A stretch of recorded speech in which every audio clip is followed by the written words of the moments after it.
Bonjour mesdames et messieurs, bienvenue sur RTI 1. Nous sommes samedi 2 septembre. Merci de nous rejoindre. Voici les titres. Le président Alassane Ouattara a échangé ce samedi matin avec une délégation du Congrès américain en mission en Côte d'Ivoire. Une délégation composée de membres du Sénat et de la Chambre des représentants. Récemment en France, lors du séjour de son époux dans l'Hexagone, la première dame Dominique Ouattara s'est entretenue avec l'épouse du président français Brigitte Macron. Les échanges ont porté entre autres sur l'économie et l'immigration clandestine. L'actualité, c'est aussi les éliminatoires du Mondial 2018. La Côte d'Ivoire affronte l'équipe nationale du Gabon ce samedi 2 septembre à Libreville sous le coup de 16 h. Notre envoyé spécial sur place nous parle de sérénité des deux équipes. Vous le verrez en fin de journal. On commence ce journal en nous rendant au palais de la présidence de la République où le chef de l'État a échangé ce matin avec une délégation du Congrès américain en mission en Côte d'Ivoire. Une délégation composée de membres du Sénat et de la Chambre des représentants conduite par le sénateur Christopher Coons. Les élus américains sont allés faire le point de leur visite de travail de 48 heures en Côte d'Ivoire. Mahama Traoré. Le Nigeria, le Ghana et enfin la Côte d'Ivoire comme dernière étape de la tournée ouest-africaine de ses membres du Congrès américain. À la fois républicains et démocrates, ces élus ont été mandatés par les deux chambres du Congrès américain pour visiter les projets financés par les États-Unis en Côte d'Ivoire. Ces projets concernent notamment les domaines de l'économie, de la sécurité et de la santé.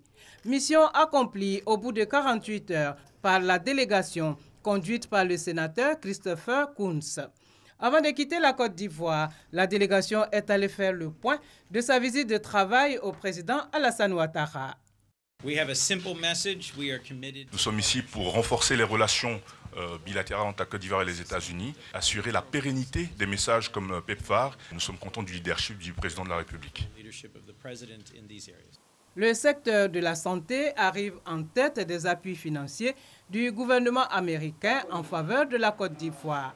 À titre d'exemple, depuis 2002, c'est entre 150 et 200 millions de dollars, soit un montant compris entre 75 et 100 milliards de francs CFA alloués chaque année au plan présidentiel d'urgence contre le sida dénommé PEPFAR. Le reportage de Mahama Traoré a été commenté pour vous par Awa Touré.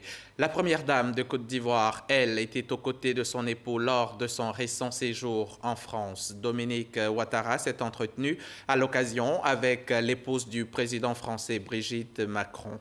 Les deux premières dames ont abordé des sujets tels que l'économie et l'immigration clandestine. Viviane Haïma y était l'envoyée spéciale de RTI. Madame Brigitte Macron, l'épouse du président français, a convié Madame Dominique Ouattara, première dame de Côte d'Ivoire, à un déjeuner de travail le jeudi 31 août dans les jardins de l'Élysée. Lors de cette rencontre, l'épouse du président Emmanuel Macron et Madame Dominique Ouattara ont échangé sur la mise en place d'un fonds vert pour les femmes, en vue de participer à leur autonomisation et leur donner les moyens de conduire sur le terrain des initiatives écologiques de développement responsable et solidaire. Lors du prochain sommet Afrique-Union européenne qui se tiendra au mois de novembre prochain ici à Abidjan, le Fonds vert pour l'Afrique, initiative du célèbre acteur et ancien gouverneur de Californie Arnold Schwarzenegger, sera officiellement lancé. À cet effet, Madame Dominique Ouattara a déjà rencontré à plusieurs reprises à Abidjan Madame Michèle Saban, présidente du Fonds vert R20 pour les femmes. Le déjeuner de travail entre Mme Brigitte Macron et Mme Dominique Ouattara s'est déroulé dans une ambiance chaleureuse et conviviale, parallèlement à la rencontre des chefs d'État français et ivoiriens. Ici en Côte d'Ivoire, à l'instar d'autres pays du monde, les musulmans ont célébré hier vendredi l'Aïd el-Kébir, la fête de Tabaski. Ils ont pris d'assaut les mosquées et autres lieux de prière partout en Côte d'Ivoire pour accomplir la grande prière de la Tabaski.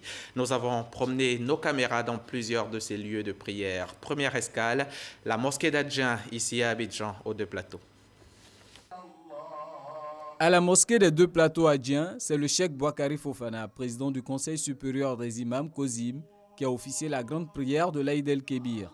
Le guide spirituel de la communauté musulmane de Côte d'Ivoire a dans son sermon partagé les 3 enseignements clés à retenir de l'acte de dévotion du prophète Ibrahim, à savoir avoir une foi inébranlable en Dieu, placer sa confiance totale en Dieu, faire preuve d'obéissance quand il s'agit des injonctions de Dieu. À Abobo, quartier Anador, les fidèles musulmans ont massivement occupé la voie principale pour la grande prière de l'Aïd el-Kébir, prière officiée par l'imam Mohamed Diarra. L'imam Mohamed Diarra a invité ses co-religionnaires à s'inspirer des valeurs d'obéissance et de dévotion enseignées par ce récit, avant de formuler des bénédictions pour la paix et la prospérité en Côte d'Ivoire. La communauté musulmane de Mans a elle aussi célébré la fête de la Tabaski en commémoration de l'acte de soumission d'Abraham à Dieu. Ce vendredi matin, la place de la paix est transformée en un lieu géant de culte pour l'occasion. En présence des autorités administratives, coutumières et des autres confessions religieuses, l'imam El Hadj Fofana Aboubakar a dans son sermon exhorté les musulmans à demeurer des artisans de paix pour préserver la cohésion sociale au sein des différentes communautés.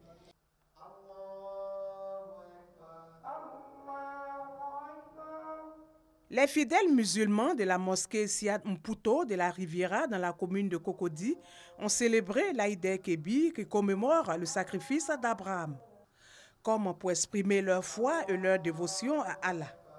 Après 2 rakats, l'imam Souleymane Koné a invité les coreligionnaires à se tourner vers Allah pour l'accomplissement de leurs actions, occasion pour le guide religieux de sensibiliser le peuple de Côte d'Ivoire au pardon. À la grande mosquée d'Adjamé, les fidèles musulmans ont aussi célébré l'Aïd el-Kébir. L'imam de cette mosquée, Samassi Enza, a exhorté les fidèles à plus d'amour et de charité. Cette année, la célébration de la fête de la Tabaski a tourné autour du thème « Les valeurs humaines de la Tabaski ». La grande mosquée de Yopougon camp militaire, prise d'assaut ce vendredi jour de l'Aïd el-Kébir. Un moment spécial pour les fidèles musulmans. Après les 2 rakats, l'imam de cette mosquée a invité les musulmans à pratiquer leur foi dans la sérénité et à respecter les valeurs de l'islam qui sont entre autres amour du prochain, paix et partage. Cette communauté religieuse de Yopougon camp militaire a enregistré la présence du député maire Gilbert Kafana Koné. Sous la direction de l'imam Grambouté Inoussa, 2 rakats ont constitué l'essentiel de cette prière. L'imam Grambouté a fait des bénédictions au président de la République et salué ses actions de développement en Côte d'Ivoire. Le ministre Ali Koulibaly de l'intégration africaine et des Ivoiriens de l'extérieur a relevé que grâce au président de la République, la communauté musulmane effectue le pèlerinage à la Mecque dans d'excellentes conditions. Le ministre a surtout indiqué que la fête de la Tabaski est une fête du partage et de la solidarité. Il a invité la communauté musulmane de Niéméné à davantage prier pour la paix et la cohésion sociale pour une Côte d'Ivoire de progrès et de prospérité. Les fidèles musulmans, la mosquée Malik Dabo Kennedy ne sont pas restés en marge de la célébration de la Tabaski. Une prière de 2 rakats, suivie du sermon de l'imam Doumbia Abdoulaye, un sermon axé sur la réconciliation, la paix et la cohésion sociale. Le guide spirituel a invité sa communauté à promouvoir davantage ses valeurs pour la paix définitive en Côte d'Ivoire et surtout pour le développement de la nation ivoirienne.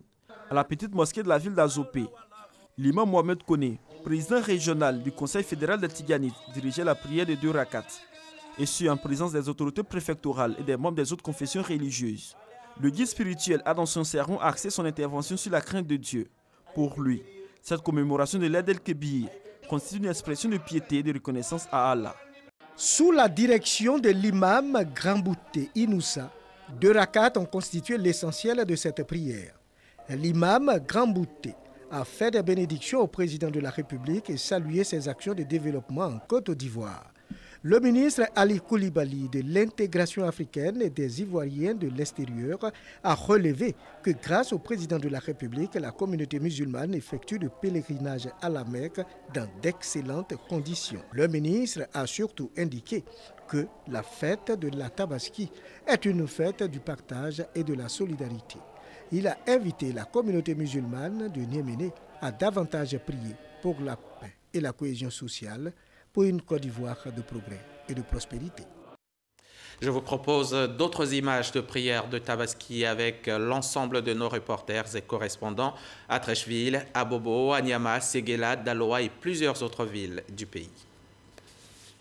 À la grande mosquée de Treichville, les fidèles musulmans ont célébré la fête de l'Aïd el-Kébir. Dans son sermon, l'imam Bakari Koné a exhorté les Ivoiriens à la fraternité et à une paix durable.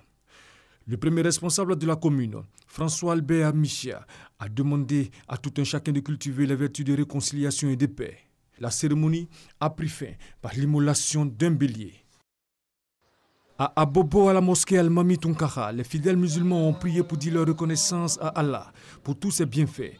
L'imam Mustafa Silla a invité les croyants à préserver les acquis spirituels de l'Aïd el-Kébir, lesquels acquis devraient leur être bénéfiques.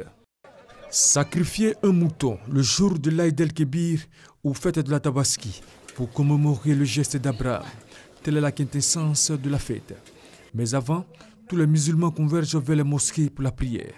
Ceux de la mosquée Salimata Ouedraogo de Koumassi, quartier d'Ivo, ont sacrifié à ces rituels. Après les 2 rakats, l'imam Ouedraogo Oumar a dans son sermon exhorté les fidèles musulmans à s'approprier les valeurs du partage, même après l'Aïd el-Kébir.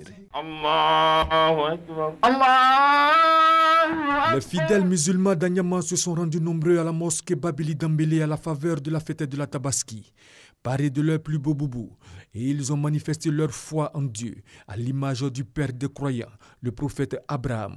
Moment de communion avec Dieu, mais aussi de reconnaissance des fidèles pour tous les bienfaits reçus du Seigneur. Cette commémoration de la Tabaski à Anyama, présidée par l'imam Soumaoro Mamadou, a été également l'occasion pour les fidèles d'implorer la grâce de Dieu sur la Côte d'Ivoire. À la place de la grande mosquée de Séguéla, les fidèles musulmans ont sacrifié à la tradition de la grande prière de l'Aïd el-Kébir. Ils étaient nombreux à prendre part à cette célébration.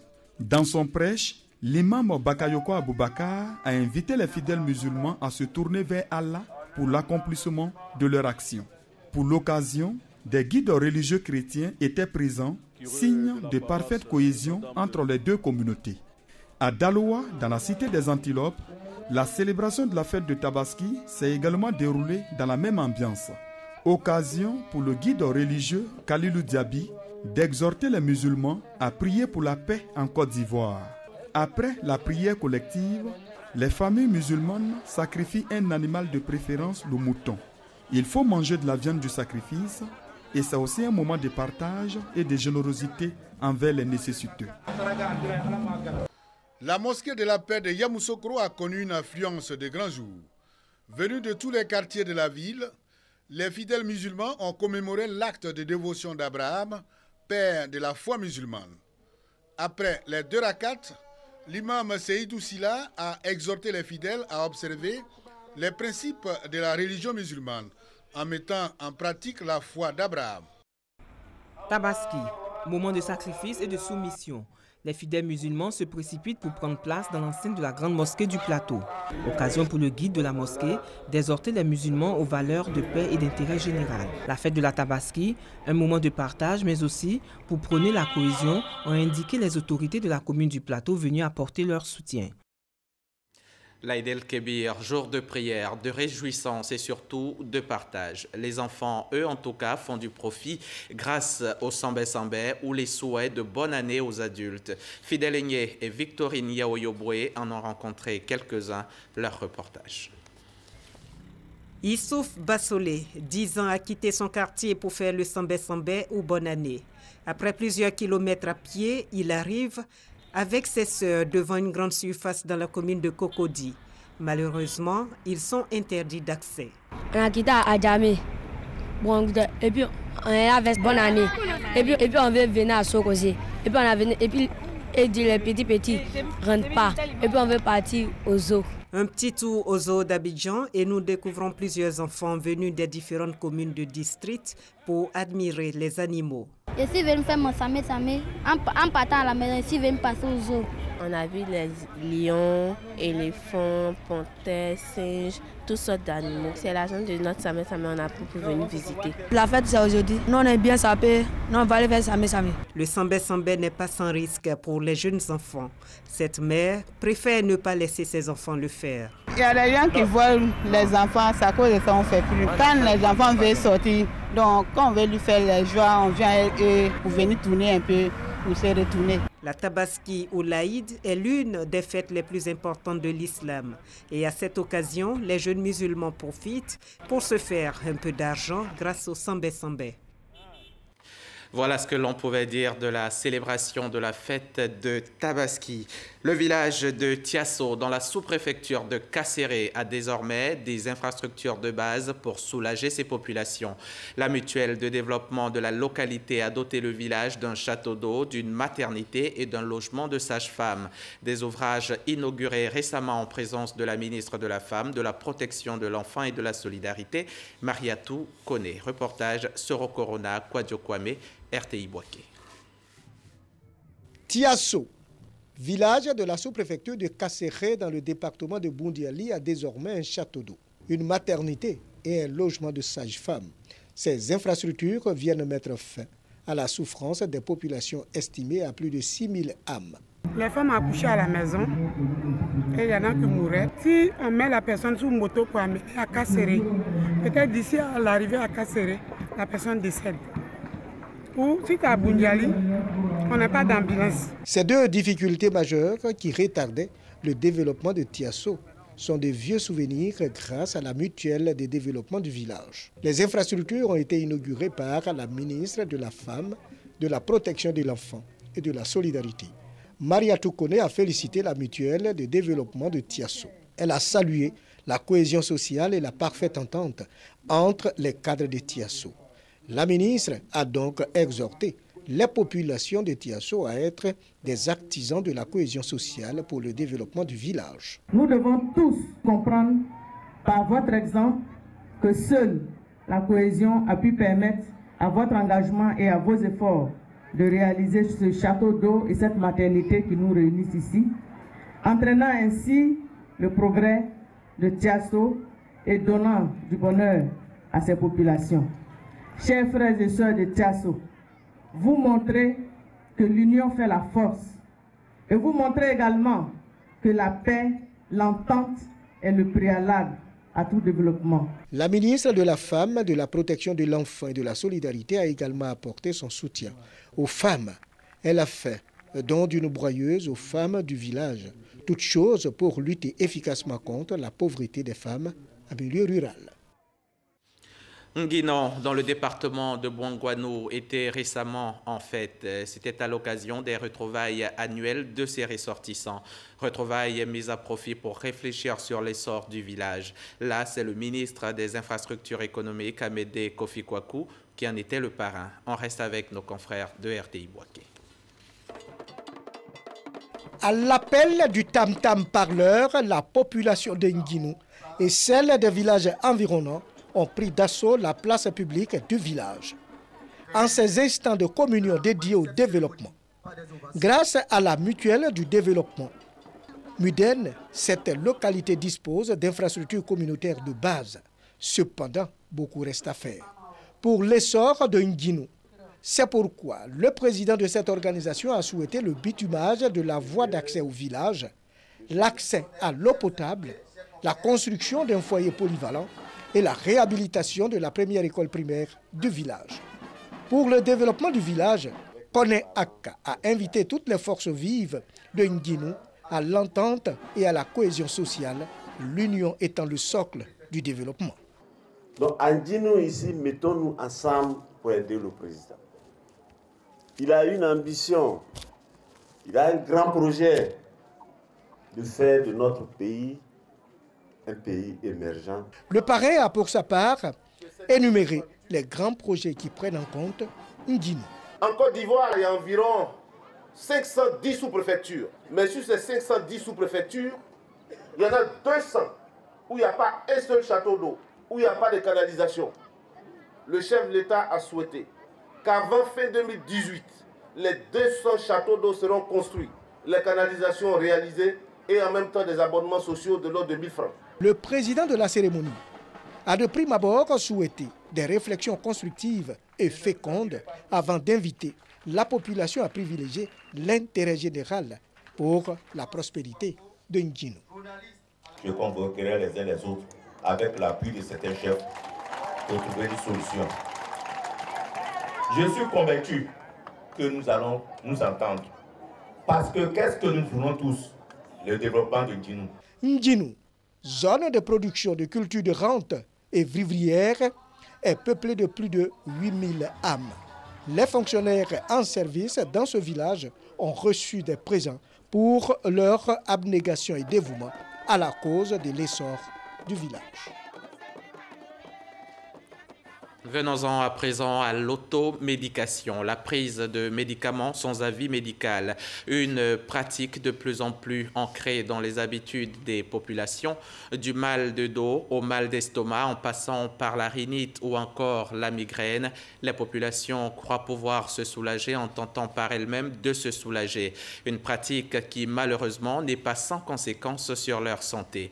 Notre reporter Alain Essois est allé à la rencontre de Oussou, une septuagénaire, autrefois adepte de l'automédication, qui aujourd'hui en fait les frais. Son reportage est dit par Léon Brou. En ville pour des courses, Reine Claire reçoit un message de sa nièce malade. Elle lui demande de prendre un médicament à la pharmacie la plus proche. Ce service, Reine Claire le rend à sa nièce sans problème. Quant à Lassane, il vient de se procurer un médicament à partir d'un flacon vide. Son patron en est le destinataire. J'ai juste reçu un message de ma nièce disant de lui acheter un médicament à la pharmacie, peu importe la pharmacie. C'est ce que je viens de faire. Voilà le message. Bon, ce soir, mon patron m'a envoyé de venir acheter ce médicament,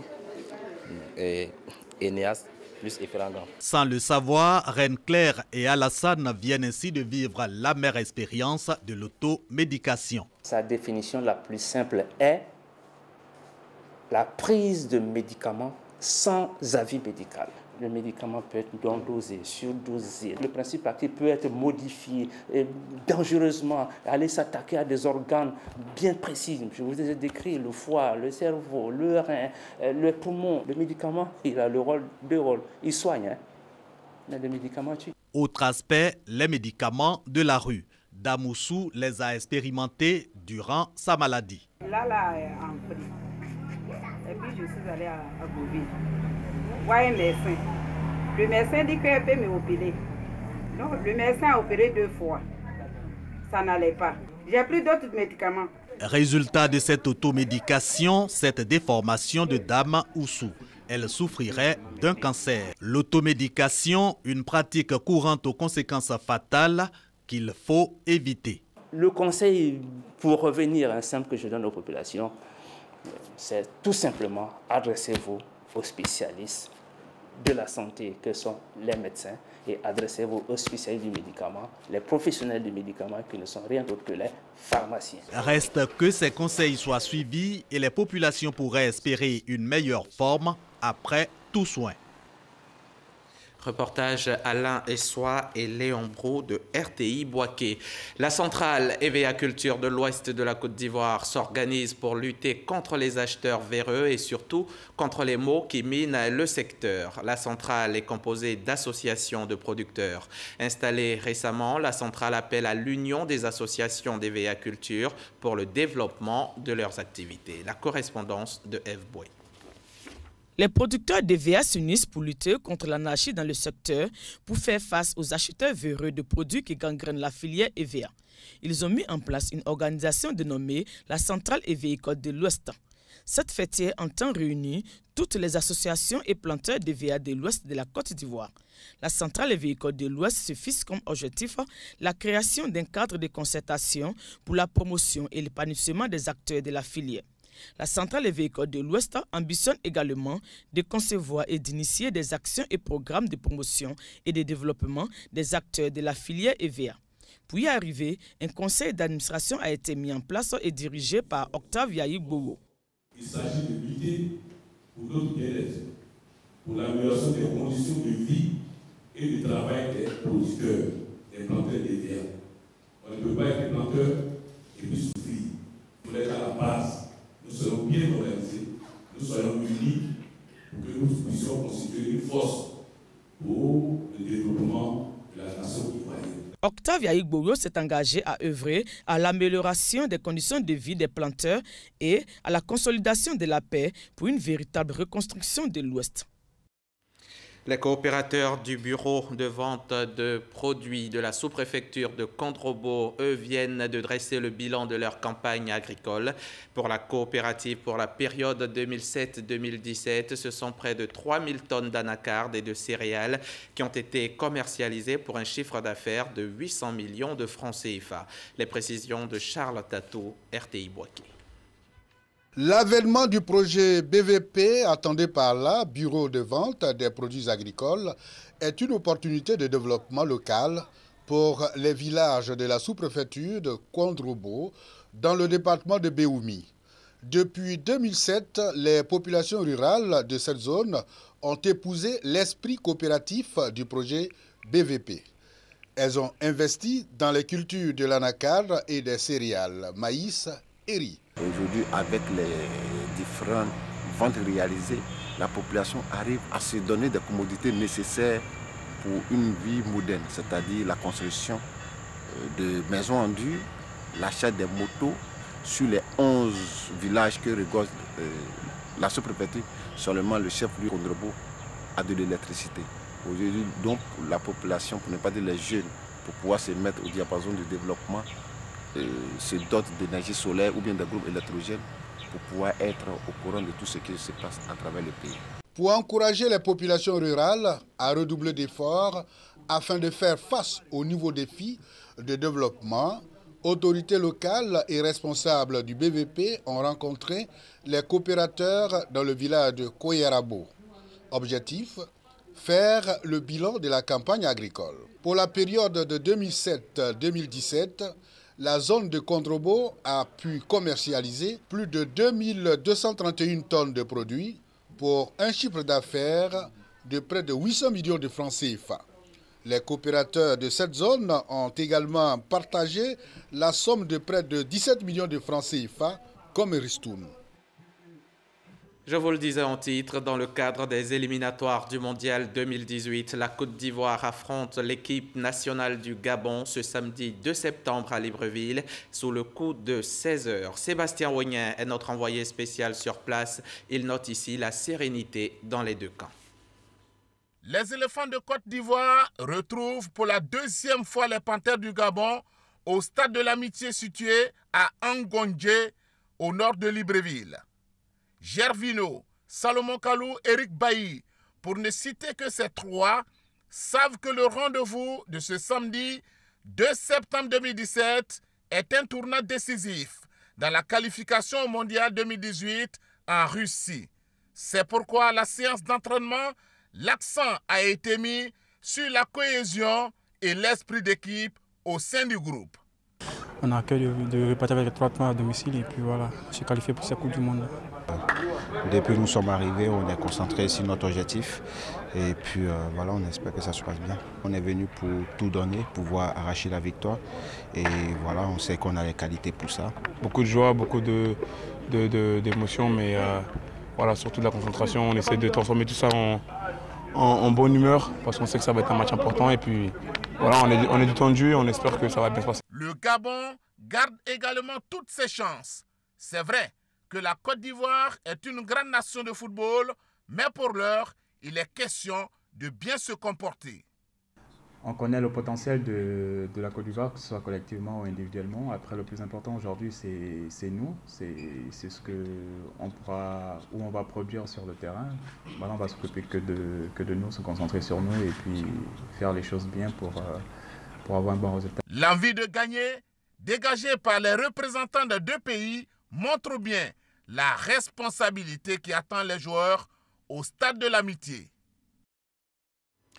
Et c'est ce samedi que la double médaillée d'argent au championnat du monde d'athlétisme, également deuxième à la finale 100 mètres dames au Diamond League, Marie-Josée Talou rentre à Abidjan cet après-midi, donc après de formidables performances lors de nombreuses compétitions. Son avion atterrit cet après-midi donc à 17h GMT à l'aéroport Félix Houphouët-Boigny de Port-Bouët. L'actualité internationale en bref et en images au Burkina Faso, des individus armés ont ouvert le feu sur la brigade de gendarmerie à Djibasso, située à une vingtaine de kilomètres de la frontière du Mali, jeudi 31 août au soir. Un douanier qui était assis non loin de là a été tué par balle et plusieurs motos appartenant aux gendarmeries ont été incendiées. Ce n'est pas la première attaque contre une brigade de gendarmerie dans le pays. Et puis pour terminer, au Kenya, en images cette fois, du côté du président Uhuru Kenyatta comme chez l'opposition coalisée derrière Raila Odinga, on prépare la prochaine bataille présidentielle. L'élection du 8 août a été annulée par la Cour suprême, mais un nouveau scrutin devrait se tenir dans 60 jours. Un délai très court qui suppose pour les candidats de ne pas perdre de temps. C'est la fin de ce journal. Merci de l'avoir suivi. Bon week-end sur la chaîne qui rassemble.